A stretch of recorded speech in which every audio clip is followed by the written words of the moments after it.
Semua. Salam. Sekali lagi salam. Salam. Kita buka Mazmur 112. Mazmur 112 ayat yang ke-1 sampai ayat yang ke-3. Mazmur 112 ayat yang ke-1 sampai ayat yang ke-3. Judul tema saya adalah keluarga rahasia, keluarga yang diberkati, atau rahasia keluarga yang akan melihat masa depan mereka. Rahasia melihat berkat dan masa depan orang-orang percaya. Itulah tema kita. Mari kita bangkit berdiri semua, kita baca sama-sama. Nanti yang wanita baca yang ganjil, yang pria baca genap, ayat yang kedua, lalu ayat yang ketiga sama-sama. Dengan keras ya, sama-sama. 1, 2, 3. Haleluya. Mazmur 112, betul ya? 1, 2, 3. Haleluya. Berbahagialah orang yang takut akan Tuhan, yang sangat suka kepada segala perintahnya. Dua, wanita. Anak cucunya akan berkasa di bumi, angkatan orang benar akan diberkati. 3 sama-sama kita. 1, 2, 3. Harta dan kekayaan ada dalam rumahnya, kebajikan tetap untuk selama-lamanya. Silakan duduk. Kalau baca ayat yang ketiga jelas ya, dia bilang harta itu di mana? Harta, kekayaan itu di mana? Ada dalam rumah. Ayat 3. Coba ulang, kita baca. Harta dan kekayaan ada dalam rumah. Ini tidak bicara mungkin limpah. Jadi orang kaya yang punya rumah tingkat 10, tapi minimal dia bilang ada berkat dalam rumah itu. Nah, rahasianya supaya ada berkat, entah sedikit, entah banyak, pasti ada itu berkat. Bagaimana supaya kita mau supaya ada berkat tetap dalam kita rumah? Coba baca ayat yang ke-1. Haleluya, berbahagialah orang yang takut akan Tuhan. Saudara lihat, jadi rahasia pertama kalau mau ada berkat dalam rumah, ini bukan karena ada di Baprivan, rumah jadi untuk Baprivan, semua untuk kita. Kalau mau ada berkat dalam rumah, dia bilang 1, takut Tuhan. Ya toh? Maka ayat selanjutnya dia bilang yang sangat suka kepada segala perintahnya. Jadi takut Tuhan itu apa? Ikut perintah Tuhan. Lalu ayat 2 dia bilang anak cucunya perkasa di bumi. Lalu ayat 3 bilang harta atau berkat itu ada dalam rumahnya. Jadi rahasia pertama kalau mau kita diberkati, sekali lagi berkat itu tidak harus saudara punya mobil, tetapi minimal makan minum itu ada. Rahasianya apa? Pertama apa? Keluarga itu harus takut Tuhan. Yang setuju katakan amin. Nah, ada orang bilang begini, Bapak Mama dengar. Ada orang bilang begini, ini untuk kita semua ya. Ada orang bilang ikan itu busuk dari mana? Ekor, kaki. Kalau orang biasa bilang ikan itu, kalau mama-mama dong periksa ikan itu biasanya dari mana? Buka kepala, dia pun apa namanya? Insang. Dia pun gargantang. Ada yang bilang dia dari mata. Artinya begini, takut Tuhan ini yang pertama itu untuk semua. Mau mama harus takut Tuhan, anak-anak harus takut Tuhan. Tapi kalau bapak mama baca Amsal, coba baca Amsal 23 ayat 24. Dia bilang siapa yang lebih dahulu takut Tuhan supaya itu rumah diberkati oleh Tuhan. Coba Amsal 23 ayat 24. Saya minta pria yang baca. Mas Amsal 23 ayat 24. Coba kita baca yang pria saja. 1, 2, 3. Amsal 23 ayat 24. Sudah ketemu? Oke, kita baca sama-sama. Ayah seorang yang benar akan apa? Bersorak-sorai. Yang memperanakan orang-orang yang bijak akan bersuka cita karena dia. Saudara-saudara, berarti yang dimaksudkan dengan takut Tuhan pertama sebenarnya kotong ini kepala keluarga. Kalau kepala keluarga takut Tuhan, berkat pasti ada. Ini dia yang bilang. Sebab orang benar dalam konteks di dalam ayat 24 dari pas Amsal 23 itu bicara tentang orang yang takut Tuhan. Jadi kalau mau satu tempat rumah itu diberkati, kepalanya, kepala rumah tangganya harus apa? Takut Tuhan. Jadi mengerti ya sampai sini ya? Jadi semua harus takut Tuhan. Memang bukan hanya kepala rumah tangga, bini juga takut Tuhan. Anak-anak apalagi harus takut Tuhan. Baru kita dapat ayat yang kedua dari Mazmur 112. Tapi sudahlah, saya mau bilang, pertama takut Tuhan. Betul ya? Dalam Amsal yang lain dikatakan takut Tuhan itu jauhi dosa. Jadi orang kalau takut Tuhan dia jauhi dosa, maka dia lanjut lagi. Yang kedua, rahasia kedua diberkati adalah dia bilang sangat suka kepada perintah Tuhan. Betul ya? Ayat 1 dalam Mazmur 112 dia bilang yang sangat suka kepada segala perintah. Ketong saja kalau suruh anak saja, ya kan? Kalau anak ikut itu, hati pun senang orang tua. Di pasar, walaupun uang tidak cukup atau uang pas-pasan, kita bilang, nanti beatur ini uang kok pulang neu, beli kasih dia kue 1 potong. Karena kita sayang dia, dia kalau suruh itu gampang-gampang. Tuhan pun demikian. Lalu mengapa Anda dan saya harus takut Tuhan? Mengapa harus hidup kita ikut perintah Tuhan? Ayat 2 coba kita baca. Anak cucunya, bukan hanya anak yang diberkati, bukan hanya anak, sampai di cucu kita akan apa? Perkasa di bumi. Jadi ini dia berkat pertama. Kalau kita takut Tuhan, kita orang tua takut Tuhan, kita suami takut Tuhan, istri takut Tuhan. Pertama, tadi dia bilang anak-anak kita, bahkan bukan hanya anak, sampai mana? Cucu. Itu apa? Diberkati. Betul ya? Saya baca, anak cucunya apa? Perkasa. Saya coba bapak mama punya internet, nanti sampai di rumah cari itu kata perkasa itu apa. Waktu saya cari itu dalam bahasa kamus bahasa Indonesia, dalam bahasa Inggris disebut mighty. Mighty itu dalam bahasa Indonesia, pertama dia bilang besar sekali, amat besar. Jadi kalau dia bilang, kalau orang tua takut Tuhan, ikut perintah Tuhan, dia bilang anak perkasa. Berarti anaknya apa? Anaknya akan jadi besar sekali kalau bilang begitu. Nah tentu kalau bicara besar sekali ini tentu tidak bicara fisik ya. Ada orang yang tidak takut Tuhan juga dibentuk fisik besar juga. Tapi saya meyakini 2 hal. Jasmani, rohani. Dia pun rohani besar, dia punya kehidupan juga jadi besar. Siapa yang tidak mau rindu kita anak-anak jadi orang besar? Saya tanya Bapak Mama, siapa yang tidak rindu? Bukan saya yang bilang. Dia bilang kalau lu takut Tuhan, lu pun anak apa? Perkasa. Artinya anak jadi apa? Jadi besar. Nah kalau ketong terjemahkan biasa kalau ketong lewat di jalan begitu kan, biasa kalau orang iring-iringan antar orang mati, kalau banyak lalu mobil bagus-bagus, orang selalu bilang gini. Saya masih kecil orang bilang gini. Ini yang mati pasti orang besar. Dulu tuh saya berpikir yang mati orang besar, maaf. Orang yang badan-badan besar. Ternyata waktu setelah saya tua baru saya ingat, oh orang besar itu artinya orang-orang penting. Jadi kalau kita terjemahkan dia bilang, kalau takut Tuhan, bukan saya yang bilang ya. Ini Mazmur yang bilang. Pulang baca ulang kalau saudara tidak percaya, pulang baca lagi dia bilang.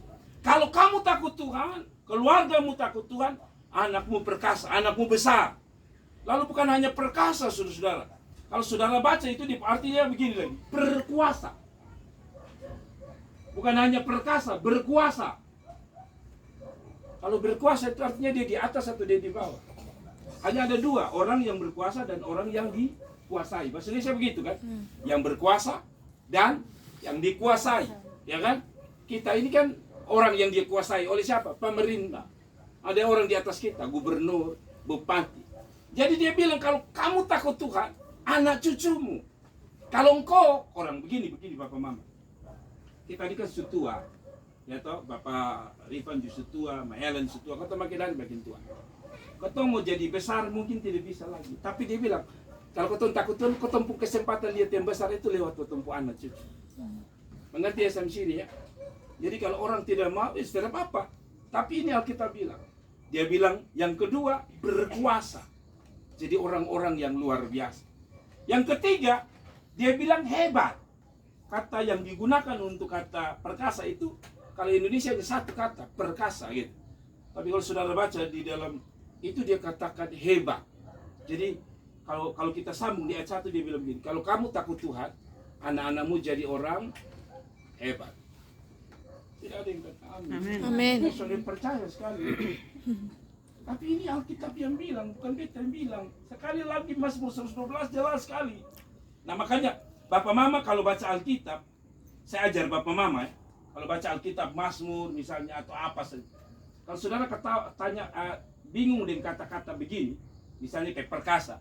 Bapak Mama sekarang ini Tuhan tolong kita banyak pakai internet. Kalau hanya perkasa, kita bingung perkasa itu apa. Rata-rata kalau kita bilang perkasa itu kayak orang badan besar, tinggi lalu dia begitu. Tapi kalau saudara cari kata perkasa itu bagus tadi saya bilang, dia kata mighty yang artinya hebat. Ya, kita tidak perlulah anak hebat ini bukan berarti nanti dia kita takut Tuhan nanti anak duduk-duduk di jalan lalu ya pukul orang 10 orang doang memang jadi Tuhan betul. Anak saya sudah jadi hebat. Bukan, hebat ini tentu dalam pengertian positif. Jadi dia bilang, anak cucu akan perkasa. Lalu dia bilang begini. Yang kedua, angkatan orang benar akan diberkati. Saya berharap saudara perhatikan di Alkitab itu. Saudara perhatikan di sini. Jangan hanya lihat saya. Coba saudara lihat yang B-nya. Anak cucunya akan perkasa di bumi. Betul ya? Lalu ayat yang di dalam ayat yang B dia bilang apa? Angkatan orang benar. Jadi yang kedua, kenapa kita takut Tuhan? Supaya pertama anak kita, anak cucu kita perkasa hebat, jadi orang luar biasa. Tapi yang kedua, angkatan orang benar akan diberkati. Kedua, untuk apa kita takut Tuhan? Supaya hidup kita diberkati. Siapa yang tidak mau berkat? Ngomong kosong. Siapapun kita semua kepingin, ada apa? Berkat. Tapi berkat itu saya pernah Tuhan kasih sembarang. Ya kan? Kita saja juga orang kasih duit pasti ada syaratnya. Apalagi Tuhan, dia bilang, angkatan orang benar. Angkatan orang benar apa artinya? Ya kembali pada ayat 1. Orang benar yang dimaksud itu orang yang takut Tuhan. Ayat yang ke-1. Saya selalu bicara, tidak mau bicara asal bicara ya. Saya kalau bicara ada di sini. Kalau dia omong di sini baru saya berani omong. Dan dia bilang, yang kedua, angkatan orang benar diberkati. Sekali lagi, ada Alkitab bilang begini. Dari dulu saya muda sampai aku tua. Ada ya ayat Alkitab itu bilang ya. Tidak pernah aku melihat orang benar meminta-minta roti. Lu lihat itu. Yang penting apa? Takut Tuhan. Ada amin. Amin. Yang penting apa? Takut Tuhan. Takut Tuhan dia bilang orang benar akan diberkati. Amin. Saudara, saya ajar ini bukan berarti saya juga kejar ini ya. Saya juga harus berusaha untuk takut Tuhan.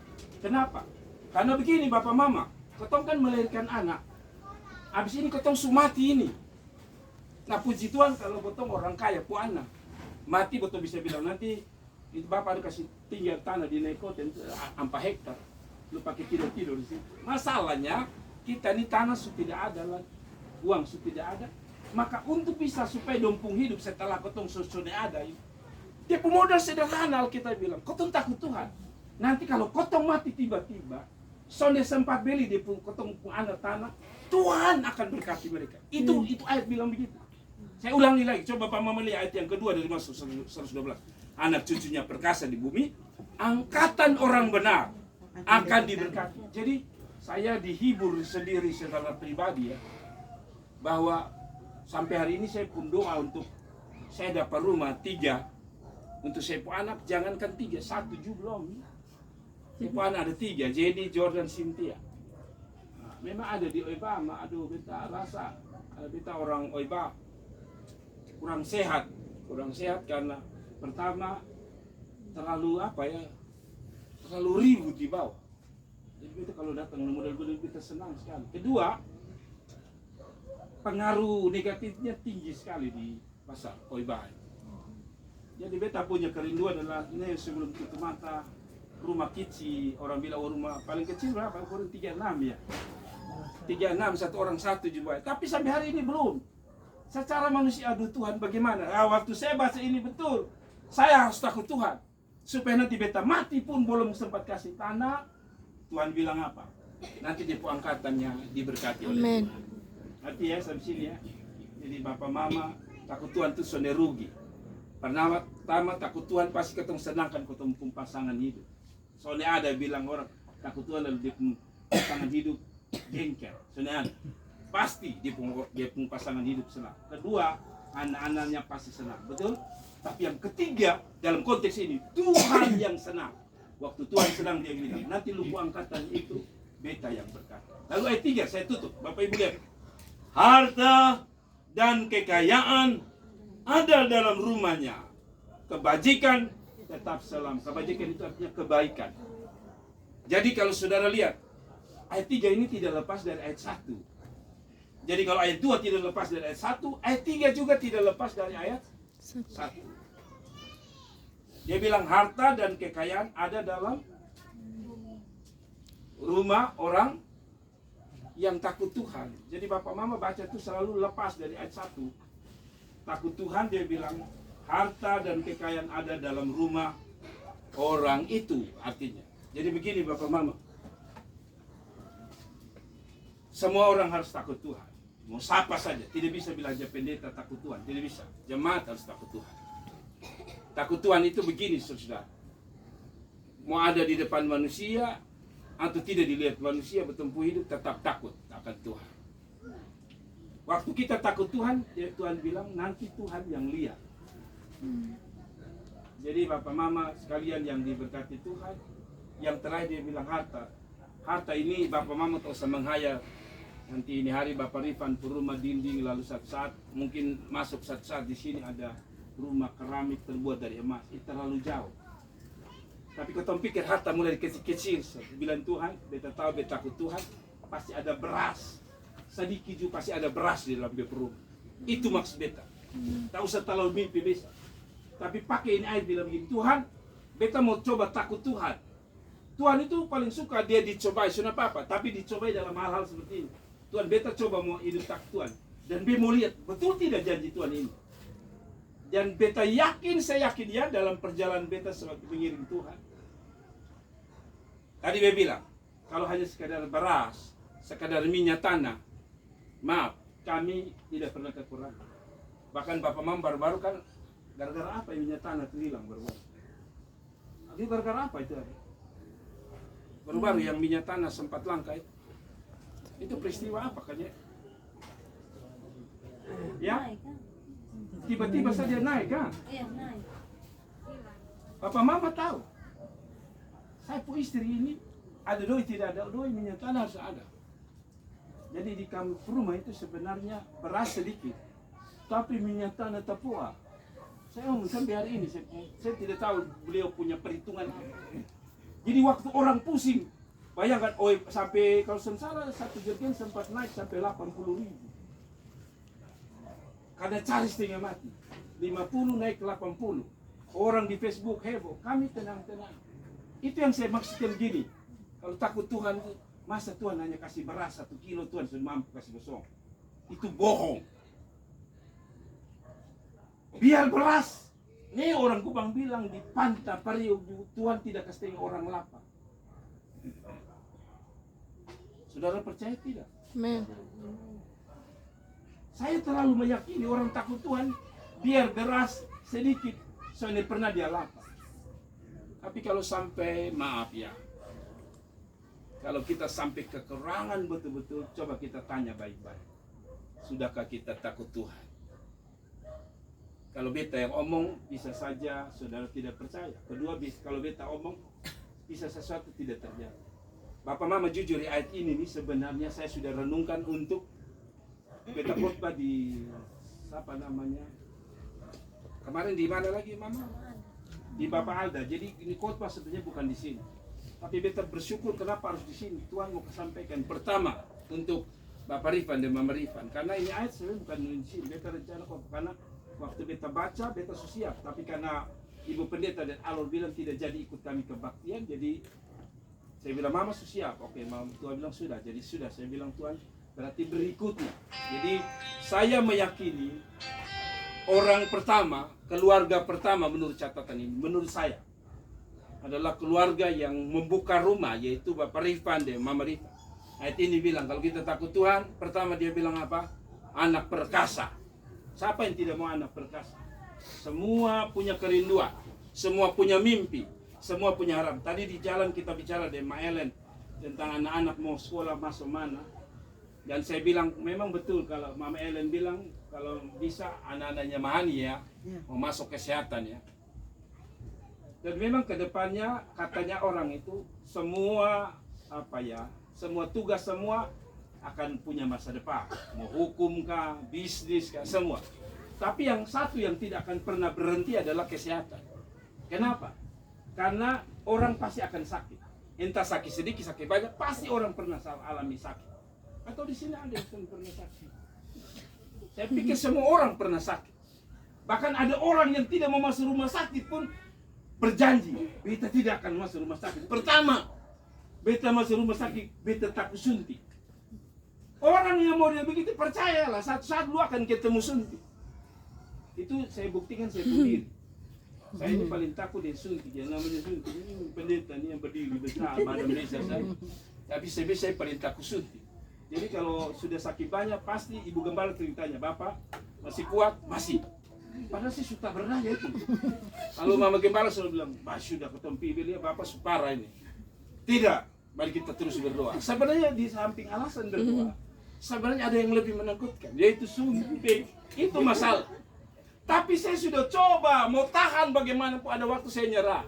Dan saudara, saya pasrah. Sampai di sana tuh, bahkan orang sering bilang begini, Bapak kalau mau sakit cepat sembuh itu sederhana. Minta dokter suntik, cepat. Jadi kalau saya sudah kalau menderita, saya dokter tahu saya omong, malah saya yang tawar. Pak dokter bisa suntik, betul-betul nih, soalnya perlu Bapak ini minum obat. Suntik. Karena saya takut. Kedua, saya paling benci dengan rumah sakit. Kenapa? Saya orang yang walaupun begini-begini saya agak jijik.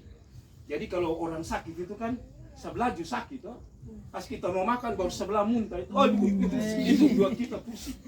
Dan itu yang bikin beta bilang Tuhan lebih baik beta di rumah. Yang ketiga, tadi kalau suntik saya itu di penjara kecil. Bapak mama yang sudah pernah transfusi darah, pasang apa namanya? Botol ini? Infus. Bapak dong harus ingat itu jarum kan? Dia pun jarum saja kita bilang, aduh Tuhan, sudah ada yang lebih kecil kan?